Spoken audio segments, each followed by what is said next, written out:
Hello, I've been asked to review last year's finances and summarize our latest stewardship campaign.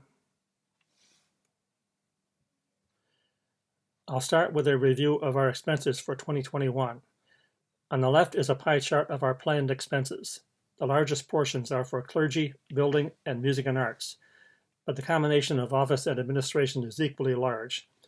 I point that out because in the budget for this year, to be shown later, those two divisions will be combined. On the right is the corresponding chart for our actual expenses, about 10% lower in total than planned, and also lower in nearly every budget division. The percent underspent is shown next to each section, in some cases as much as 20%. In actual dollar amounts, building was underspent by nearly $15,000 and music and arts by about $14,000. In the case of music and arts, that is primarily due to personnel changes. I'll come back to building expenses in a moment.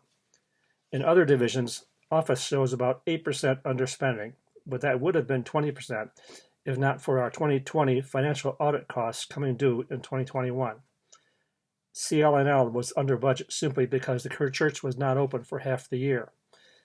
Mission seems to have been underspent in local projects, likely due to COVID restrictions. Communication and outreach was low primarily in personnel. In the case of building expenses, the underspending shown is misleading. There were numerous refurbishment or upgrade projects undertaken in 21 using $45,000 of capital campaign funds and nearly $100,000 of capital project funds, neither of which is in the main operating budget. These included the bathrooms at the north end of the assembly room, refurbishment of several rooms, and the audiovisual infrastructure installed throughout the building, and especially in the sanctuary and assembly room, the very capability that allows us to now hold meetings such as this simultaneously in person and via Zoom. Also this year, we set up an annual mechanism to replenish the Capital Projects Fund by allocating 0.5% of the endowment balance annually, plus 10% of future bequests. This funding mechanism is only made possible now because we have managed to rein in our expenses, reducing our involvement draw to less than the estimated 6% maximum safe level. That is a significant achievement.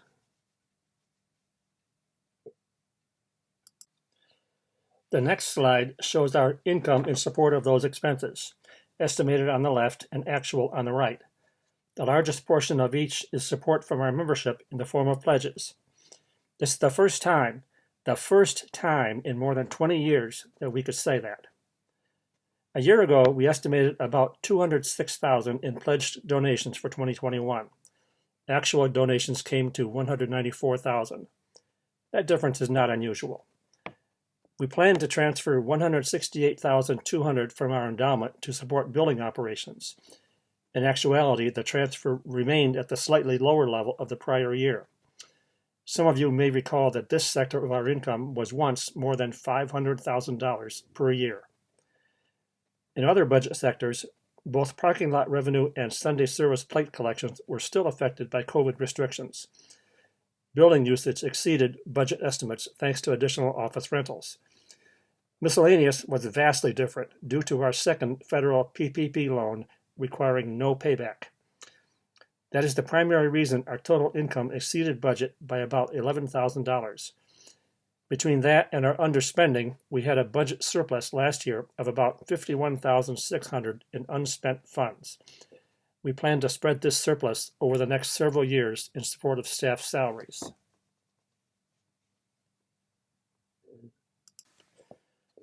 You may wonder how we managed to meet our budget needs despite COVID restrictions and lack of Sunday services for nearly 16 months. This slide shows how. The small black line is the average donation received each week throughout the year for the past 6 years. The peak at the beginning of the year is from some members choosing to give their entire year's pledge in advance. The peak at the end of the year is primarily from other members catching up. The small green line shows weekly donations in 2019 prior to COVID. The small red line shows donations in 2020 as COVID hit. The bold blue line shows donations in 2021 as we started coming out of that. The remarkable thing is that these are basically on top of each other, except for brief variations. That means COVID had little effect on our total donations. Why? This is why. The lower left shows our monthly Sunday service offerings in 2019 before COVID in red, in 2020 as COVID hit in blue, and in 2021 in green. These fell to zero when our building was closed, and they have not recovered to pre-COVID levels since in-person services resumed. That is because members switched to other donation methods. The upper left shows monthly online donations over the same period. In 2019, they were consistently very low. As COVID hit, online donations increased dramatically, and they have remained high ever since. The upper right shows the number of times per month anyone has donated any amount through our website over the same period. There's considerable scatter, but trend lines show consistent increases. Mailed offerings in the lower right also show increases. Online and mailed donations are now the preferred methods. The final slide I have in reviewing our 2021 finances shows our long-term investments, also called our endowment balance. After many years of steady erosion, we have seen consistent improvement over the last 2 years, except briefly when COVID began. Our balance has increased from a low of about $2.5 million to $3.3 million. This is the result of several factors. First, we have much better fund management, both from our brokers now at Merrill Lynch, and from our committee members who monitor these investments and set policy for what investments we should have. Second, market conditions have been generally favorable. Third, and perhaps most important for us, we have severely reduced our annual draw in support of our operating budget. And finally, we have received several recent bequests, most of which have been invested. During 2021, we received only one bequest from Nancy Quivola, but in 2020, there were several, totaling nearly $500,000.